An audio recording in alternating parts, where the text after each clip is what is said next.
Valentino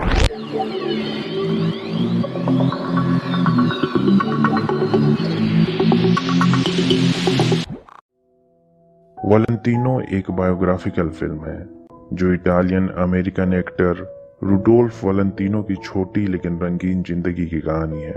Rudolf Valentino की मौत महज 31 साल की उम्र में हो गई थी, लेकिन इस छोटी सी जिंदगी में ही उसने तमाम उपलब्धियां हासिल की और खूब नाम कमाए। जब उसकी फिल्में थिएटर पर लगती थी तो थिएटर लड़कियों से खचाखच भर जाती थी। लेकिन इससे पहले कि हम वैलेंटिनो की कहानी देखें, अगर आपको मेरा काम पसंद आता है तो वीडियो को लाइक, शेयर और चैनल को सब्सक्राइब कर दें। ये कहानी रुडोल्फ वैलेंटिनो की है, जो एक इटालियन है। उसने जेनेवा में एग्रीकल्चर की पढ़ाई की है, लेकिन अमेरिका आकर एक एक्टर बन गया।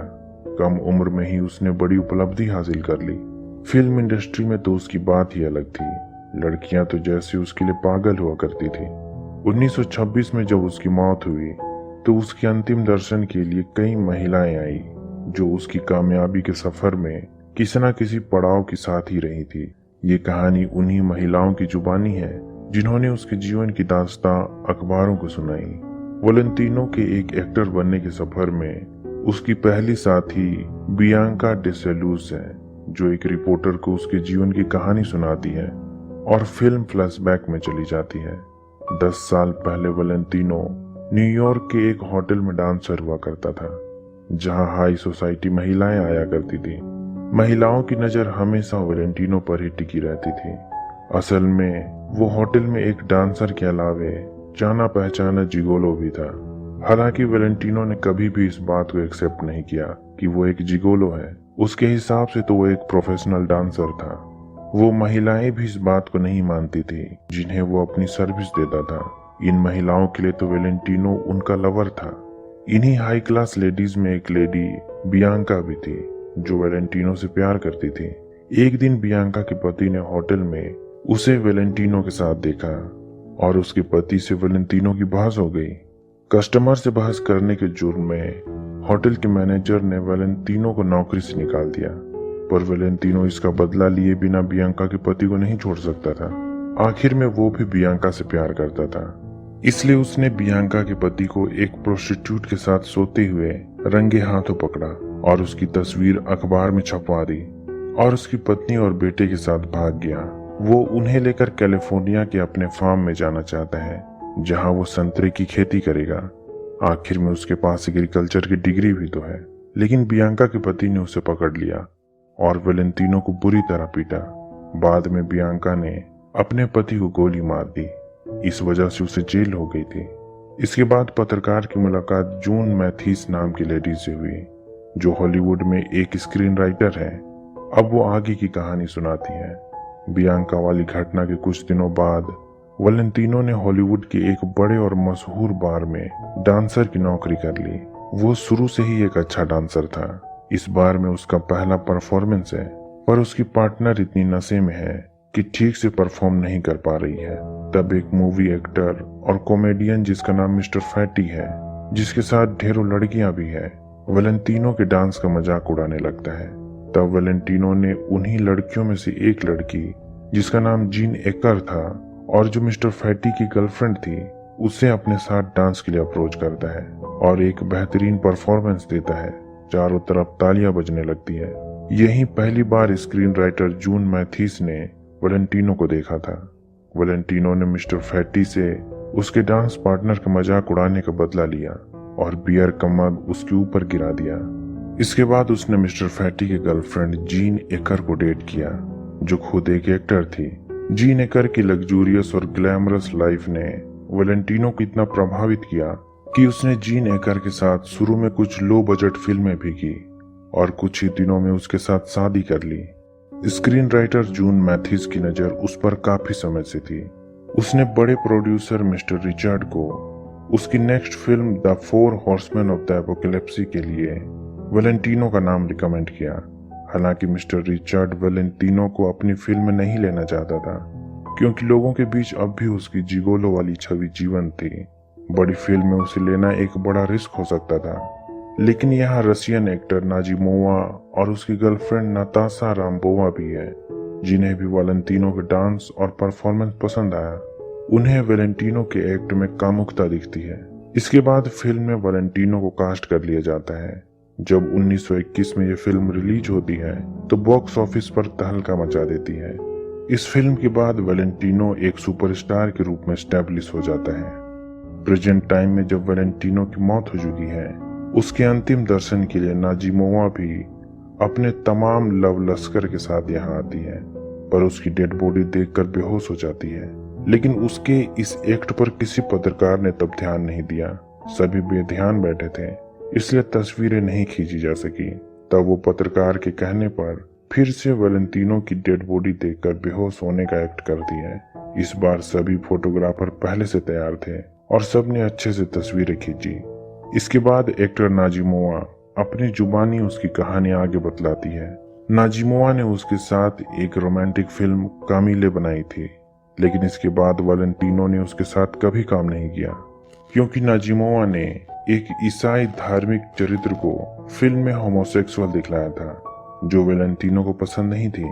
लेकिन वो पत्रकारों को बतलाती है कि वैलेंटिनो ने इसके बाद भी उसके साथ कई डांस प्रोग्राम्स में परफॉर्म किया। उनके बीच पर्सनल संबंध कभी खराब नहीं हुए। तभी वहां नताशा रामबोवा भी आ जाती है, जो कि एक कॉस्ट्यूम और आर्ट डायरेक्टर है। नताशा कभी नाजिमोवा की गर्लफ्रेंड हुआ करती थी और उनमें बाइसेक्सुअल रिलेशन थे।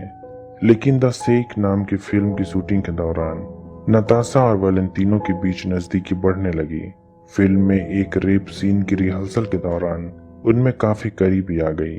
वैलेंटिनो एक शादीशुदा है, उसने जीन एकर से शादी कर ली थी, लेकिन अब उनके बीच संबंध पहले की तरह नहीं रहे। उनके बीच डाइवोर्स की प्रक्रिया चल रही थी। फिल्म द शेख सुपरहिट रही। इसके बाद तो नताशा और वैलेंटिनो के बीच नजदीकी और भी बढ़ने लगी। एक फोटोशूट के दौरान जब नताशा और वैलेंटिनो नेकेड शूट कर रहे थे, नाजिमोवा जलन से पागल हो जाती है, क्योंकि नताशा उसकी गर्लफ्रेंड थी। इसलिए वो इस तस्वीर को एक पोर्न स्कैंडल के रूप में अखबार में लीक कर देती है। इसके बाद तो नाजिमोवा और नताशा के बीच ब्रेकअप हो जाता है और नताशा वैलेंटिनो के पास चली जाती है। वे दोनों मैक्सिको जाकर शादी कर लेते हैं, क्योंकि वैलेंटिनो अमेरिका में पहले से शादीशुदा था और बिना अपनी पत्नी से तलाक लिए अमेरिका में शादी नहीं कर सकता था। जब वो मैक्सिको से वापस आता है तो उनकी अवैध शादी की जानकारी नाजिमोवा पुलिस को दे देती है। अमेरिकी कानून तोड़ने की वजह से उन्हें जेल हो जाती है और बेल के लिए 10-10 हजार डॉलर जुर्माना लगाया जाता है। उन्हें 1 से 5 साल तक की जेल हो सकती है। हालांकि उनके पास पैसों की कमी नहीं है, पर उन्हें मंडे तक वेट करना पड़ेगा, क्योंकि सैटरडे संडे हॉलीडे है और इन दोनों दिन बैंक बंद रहती है। इसलिए 10,000 कैश जुगाड़ करना उनके लिए मुश्किल हो जाता है। नताशा का स्टेप फादर एक अमीर बिजनेसमैन है, लेकिन अपनी बेटी का वैलेंटिनो से शादी करने की बात से खुश नहीं है, इसलिए केवल नताशा का ही बेल कराता है। जून मैथ्यूज, जो कि एक स्क्रीन प्ले राइटर है और पहली बार वैलेंटिनो को एक बड़ी फिल्म में उसी ने कास्ट कराया था, उसकी रिहाई के लिए मिस्टर जेसी लस्की के पास जाती है, जो वैलेंटिनो की नेक्स्ट फिल्म का प्रोड्यूसर है। लस्की के लिए 10,000 डॉलर देना कोई बड़ी बात नहीं है। उसने वैलेंटिनो के नाम पर कई मिलियन डॉलर कमाए हैं, लेकिन मिस्टर लस्की वैलेंटिनो की बेल कराने से मना कर देता है, क्योंकि वैलेंटिनो के जेल में रहने से उसकी आने वाली फिल्म का अच्छा प्रमोशन हो रहा है। इसलिए वैलेंटिनो को मंडे तक का इंतजार करना पड़ेगा, जब तक कि बैंक न खुल जाए। जेल में इन 2 दिनों में उसके साथ काफी बुरा बर्ताव होता है। इसकी याद उसके पूरे जीवन बनी रहती है। अब वो समझ गया है कि प्रोड्यूसर मिस्टर लस्की कैसा आदमी है, इसलिए बाद में शूटिंग कंप्लीट करने के लिए उसे काफी दौड़ाता है। एक दिन जब वो नताशा के साथ एक बीच में छुट्टी बिता रहा होता है, यहाँ एक कॉस्मेटिक कंपनी का सेल्स एग्जीक्यूटिव आता है, जिसका नाम जॉर्ज उल्मन है, जो उसे अच्छे पैसे पर कॉस्मेटिक कंपनी मिनरलावा के लिए एड का ऑफर देता है, जिसे वैलेंटिनो एक्सेप्ट कर लेता है। इसके बाद वे अमेरिका के अलग अलग कोने में इस प्रोडक्ट के ऐड के लिए शोज करते हैं और ये शोज हिट जाती है। लेकिन इस प्रोडक्ट के ऐड करने की वजह से वैलेंटिनो की छवि पूरे अमेरिका में एक सॉफ्ट आदमी की बनने लगी है, जो कि एक तरह से छुई मुई है। मीडिया में भी उसकी छवि एक कमजोर आदमी की बनने लगी है। दूसरी तरफ अब उसकी पत्नी नताशा उसके फिल्मों की शूटिंग में भी हस्तक्षेप करने लगी है। असल में वो खुद वेलेंटिनो की फिल्मों को प्रोड्यूस करना चाहती है और उसके ऑनगोइंग फिल्मों की शूटिंग को बाधित करने लगी है। इससे वेलेंटिनो के कई शूट प्रभावित होते हैं। एक ही सीन को उसे दोबारा शूट करना पड़ता है। ऐसे में प्रोड्यूसर लस्की को भी काफी नुकसान होता है। इसलिए जब पैरामाउंट वेलेंटिनो के आगे की फिल्मों के लिए उससे कॉन्ट्रैक्ट करती है तो उसमें एक शर्त भी लगाती है कि उसके किसी भी शूट में नताशा की एंट्री पर पाबंदी होगी। वेलेंटिनो को नताशा की खातिर ये कॉन्ट्रैक्ट कैंसिल करना पड़ता है। नताशा चाहती है कि वो वेलेंटिनो और उसकी सारी जायदाद बेचकर एक प्रोडक्शन कंपनी खोले, लेकिन ऐसा करना संभव नहीं है। सारी जायदाद बेचने पर भी उनके पास इतने पैसे नहीं होंगे कि एक प्रोडक्शन कंपनी खोली जा सके। ऊपर से फैंस भी यही चाहते हैं कि वेलेंटिनो अपनी फिल्मों का निर्णय खुद ले, इसमें उसकी पत्नी का इंटरफेरेंस कम से कम हो। इस डिमांड के साथ वेलेंटिनो के फैंस उसके घर के बाहर अच्छा खासा जमावड़ा कर लेते हैं। फाइनली उसकी पत्नी नताशा का उसके प्रोफेशनल लाइफ से हस्तक्षेप खत्म हो जाता है। इसके बाद कहानी फिर से प्रेजेंट टाइम में लौटती है और उस कॉस्मेटिक कंपनी का एग्जीक्यूटिव आगे की कहानी बतलाता है, जो कि वेलेंटिनो की मौत की कहानी है। इस कॉस्मेटिक कंपनी के ऐड करने की वजह से वेलेंटिनो लड़कियों में तो बड़ा ही फेमस होता जा रहा था, पर अखबार उसकी मर्दानगी के बारे में काफी कुछ उल्टा सीधा लिखने लगी थी। अखबार में उसके होमोसेक्सुअल होने की बात भी छपती थी। इस बात से वेलेंटिनो काफी दुखी था और अपनी इमेज को रिस्टोर करने के लिए कि वो भी बाकी अमेरिकन्स की ही तरह मर्द है, अखबार के संपादक को एक बॉक्सिंग फाइट के लिए चैलेंज करता है। पर अखबार का संपादक एक अपाहिज आदमी है, इसलिए उसकी तरफ से एक शराबी फाइट के चैलेंज को एक्सेप्ट करता है। वेलेंटिनो को मालूम नहीं था कि वो शराबी एक फॉर्मर हैवीवेट चैंपियन है। फाइट 3 राउंड की होती है और पहले के 2 राउंड वेलेंटिनो बुरी तरह मार खाता है, कई बार नॉकआउट भी हो जाता है, पर रेफरी फाइट को नहीं रोकता है। लेकिन भले ही शराबी एक हैवीवेट चैंपियन रहा हो, पर अब उम्र दराज और स्लो हो चुका है।